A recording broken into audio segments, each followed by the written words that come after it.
Watch me transform this to this. Bam! Bam!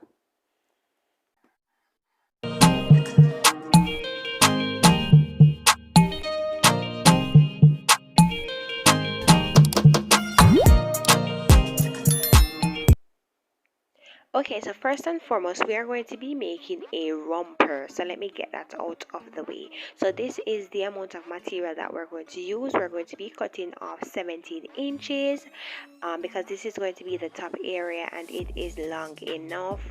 Then we're going to take our ruler as usual. We never leave a ruler, and we're going to mark this go across. Guys, remember to get your chalk. Don't be like me, I hardly have things. So I'm going to be cutting it across because that's going to be for the top half of the romper, and then I'm going to be cutting off the excess amount at the top because we're not going to be using this. We are divorcing this baby.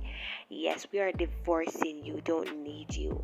Now we're going to go ahead and measure 2 inch at the top because that's where the elastic is going to go, because we're going to be putting that at the top. We are not going to be using any zipper. So if you notice, it is very big and wide because it's going to be able to go overhead. Then 1 inch at the bottom to join the bottom and the top half together. So that's what I'm doing currently.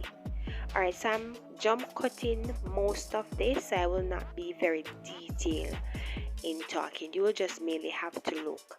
Alright, so this is the bottom section. Now what happened here is that I'm going to be using one of my romper that I have as a pattern to cut the bottom to cut the bottom section because it's way easier.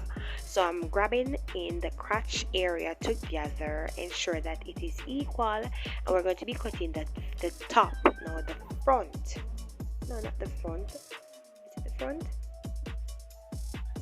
Yes, we're going to be cutting the front foot. Oh my god, we don't have front foot. We're going to be cutting the front piece of the pants.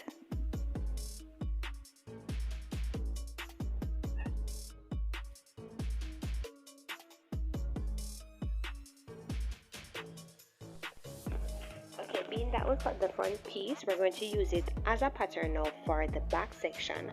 So we're going to fold the material, put it on it, and measure 2 inches along the crotch area, because you know we have a little bumper going on around there. The bumper is kind of heavy, so you have to bring out the back a little bit bigger. So the back is always bigger than the front. So if you notice, one piece is bigger than the other piece, but ensure that the crotch is at the same length down. Okay, so this now is the top section that we're going to be, what are we doing right here now? We're going to be cutting.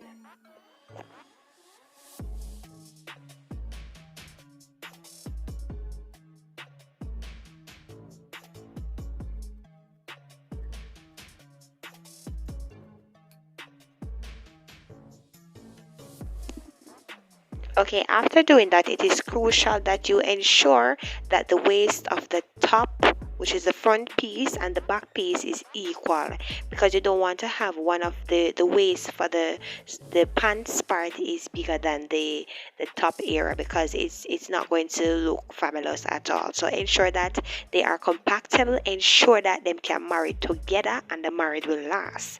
So they are compatible right here. Right, so we have these two pieces. Well, a little bit want to cut off, so we're gonna cut the little piece that want to cut off. So after cutting it, this is how it is looking.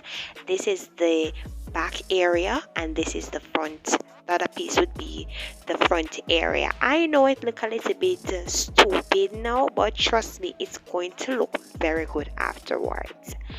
So I'm gonna bring you to my machine where I will be sewing the crotch, and as you see, that's the crotch area there that is sewn together, and we're going to be measuring now the front and the back. If you notice, the back piece is a little bit bigger. When you're sewing it, you just ensure that you attach both of the ends together. Don't let it confuse you. Alright, as I said previously, I'm not going to be very detailed in this because I'm cutting the video, so I have to be jumping along. So this is how it is going to look after putting in the elastic in the waist and so forth. Okay, so this is how the pants is looking when both of the foot is sewn up together. And we're going to bring it to the machine to sew it up. So we have to sew the bottom and sew the top separately, then we attach them together. So right now I'm dealing with the bottom, so just watch and see what I'm doing.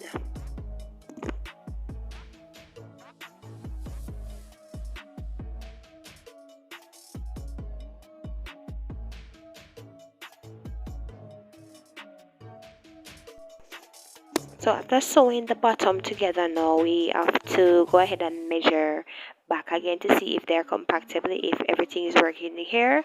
We realize that there's a little piece that needs to come off, like, or you need to cut off some bad friend and some fake friend. You just cut them off like when you do right now. You just take your time and cut right off so that everything can go together. So that's what I'm doing now. So get rid of the excessive amount of material there so that everything can go together. So this is the top that you're looking at. It's a sleeveless, strapless, everybody-less kind of top. So it's not much that's needed to be done to it.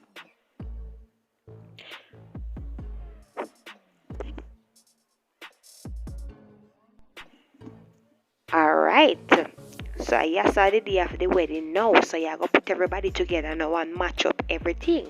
So what you have to do now is ensure that you get the center front of the top and the center front of the bottom, both the front and the back. So you fold it in half. You have to take your little time now and ensure that you get the centers together. You ensure that the right sides are facing the right sides, and you can do it both ways. You can push the top in, right side facing right side, and pin go along. It is way easier to do it this way. And remember that we took 1 inch from the bottom, so we're going to be pinning the 1 inch across for both areas. Alright, just to let you know, guys, I had to adjust mine because the crotch was a little too long, so I had to adjust it off camera. After trying it on, I didn't get to show that part, but anyways, this is how it was looking at first, and this is how it's looking now.